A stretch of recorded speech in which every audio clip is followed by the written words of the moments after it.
নমস্কাৰ। এই মুহূৰ্তত ৰাজ্যবাসীৰ বাবে ওলাই আহিছে কেইবাটাও গুৰুত্বপূৰ্ণ খবৰ।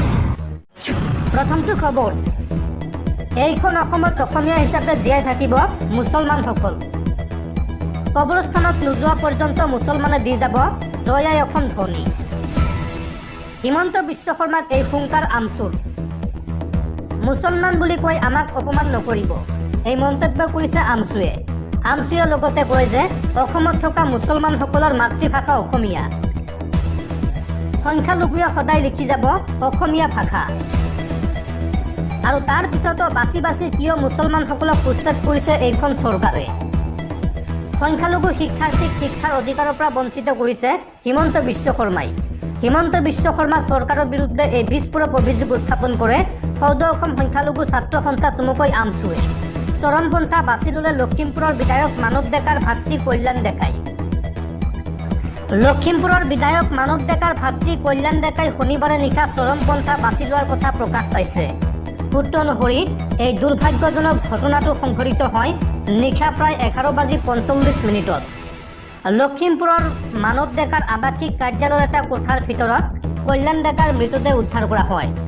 সূত্ৰৰ পৰা জানিব পৰা মতে অসম সচিবালয়ত কৰ্মৰত কল্যাণ ডেকা দীৰ্ঘদিন ধৰি হতাশাত ভুগি আছিল আৰু কল্যাণ ডেকাৰ মৃত্যু সন্দৰ্ভত আৰক্ষী আৰম্ভ কৰিছে তদন্ত। হিমন্ত চৰকাৰৰ বৃহৎ ঘোষণা, ৰাজ্যত পালিত হ'ব ভাষা গৌৰৱ সপ্তাহ। অহা 3 নৱেম্বৰৰ পৰা 9 নৱেম্বৰলৈ ৰাজ্য চৰকাৰৰ উদ্যোগত পালিত হ'ব ভাষা গৌৰৱ সপ্তাহ। অসমীয়া ভাষাক সমৃদ্ধ কৰা লেখক আৰু পণ্ডিতসকলক জনোৱা হ'ব শ্ৰদ্ধা আৰু লগতে প্ৰধানমন্ত্ৰী মোদীকো জনোৱা হ'ব আন্তৰিক ধন্যবাদ।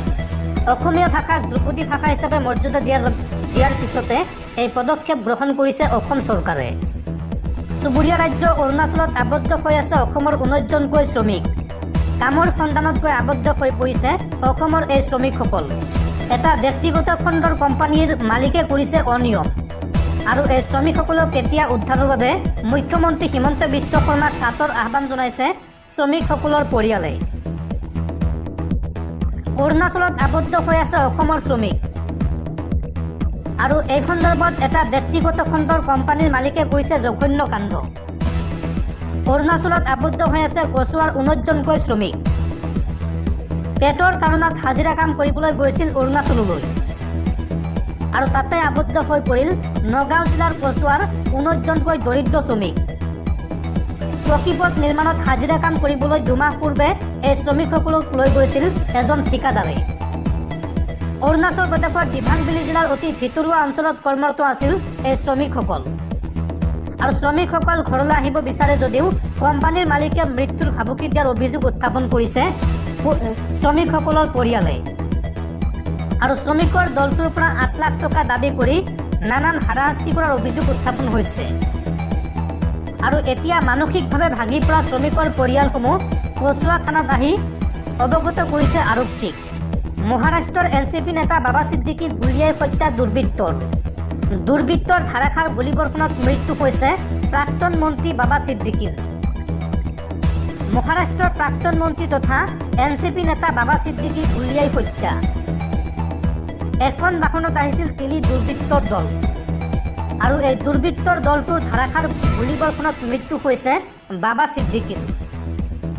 আৰু এই সংক্ৰান্তত বা এই ঘটনা সন্দৰ্ভত আৰক্ষীৰ জালত পৰিছে ধৃত 2 অভিযুক্ত আৰু এই হত্যাকাণ্ডৰ আঁৰত লৰাই বিষ্ণয় গেঙৰ হাত থকাৰ অভিযোগ উত্থাপন হৈছে। বাবা ছিদ্দিকক হত্যাৰ পাছতে নিৰাপত্তাহীনতাত ভুগিছে অভিনেতা ছলমান খান আৰু এই মুহূৰ্তত ছলমান খানৰ ঘৰত মোতায়েন কৰা হৈছে বৃহৎ সংখ্যক নিৰাপত্তাৰক্ষী। NCP নেতা বাবা ছিদ্দিকক গুলীয়াই হত্যা কৰাৰ পিছতে বৃদ্ধি কৰা হৈছে ছলমান খানৰ নিৰাপত্তা। ছলমান খানৰ ঘৰত এই মুহূৰ্তত মোতায়েন কৰা হৈছে বৃহৎ সংখ্যক নিৰাপত্তাৰক্ষী। ছিদ্দিকৰ মৃত্যুৰ বতৰা পাই ছলমান খানে বন্ধ কৰিলে শ্বুটিং। বাবা ছিদ্দিকৰ অতি ঘনিষ্ঠ অভিনেতা আছিল ছলমান খান। মুম্বাইত NCP নেতা বাবা ছিদ্দিকক হত্যাৰ আঁৰত লৰেন্স বিষ্ণয় গেং আছে। বাবা ছিদ্দিকক হত্যা সন্দৰ্ভত লৰেন্স বিষ্ণয় গেঙৰ 2জনক ইতিমধ্যে গ্ৰেপ্তাৰ কৰিছে আৰক্ষীয়ে। বাবা ছিদ্দিকক হত্যাৰ পাছতে নিৰাপত্তাহীনতাত ভুগিছে এতিয়া ছলমান খান। লীলাৱতী হাস্পতাললৈ ৰাওনা হোৱাৰ সময়তে বাধা প্ৰদান কৰা হৈছে ছলমান খানক। নিৰাপত্তাজনিত কাৰণত বাধা দিয়া হৈছে ছলমান খানক। আৰু বলিউডত আতংক সৃষ্টিৰ বাবে বাবা ছিদ্দিকক হত্যাৰ সন্দেহ প্ৰকাশ কৰা হৈছে। লৰেন্স বিষ্ণয়ে ধাৰাবাহিকভাৱে ভাবুকি দি আহিছে অভিনেতা ছলমান খানক। উল্লেখযোগ্য যে বলিউডৰ বহু তাৰকাৰ সৈতে ঘনিষ্ঠ সম্পৰ্ক আছিল প্ৰাক্তন মন্ত্ৰী তথা এনচিপি নেতা বাবা ছিদ্দিকৰ। দেশবাসীলৈ জৰুৰী খবৰ, দেশত শীঘ্ৰে বিলুপ্ত হ'ব ফাষ্টেগ ব্যৱস্থা, দেশত নাথাকিব কোনো টোল গেট। শীঘ্ৰে দেশত আহি আছে টোল কৰ সংগ্ৰহৰ নতুন পদ্ধতি। এতিয়াৰ পৰা GNSS পদ্ধতিৰে সংগ্ৰহ কৰা হ'ব টোল কৰ। ইতিমধ্যে দেশৰ দুটাকৈ প্ৰান্তত আৰম্ভ হৈছে এই পদ্ধতি। দেশত শীঘ্ৰে বিলুপ্ত হ'ব ফাষ্টেগ ব্যৱস্থা, নাথাকিব কোনো টোল গেট। শীঘ্ৰে দেশত আহি আছে টোল কৰ সংগ্ৰহৰ নতুন পদ্ধতি। GNSS পদ্ধতিৰে এতিয়াৰ পৰা সংগ্ৰহ কৰা হ'ব টোল কৰ।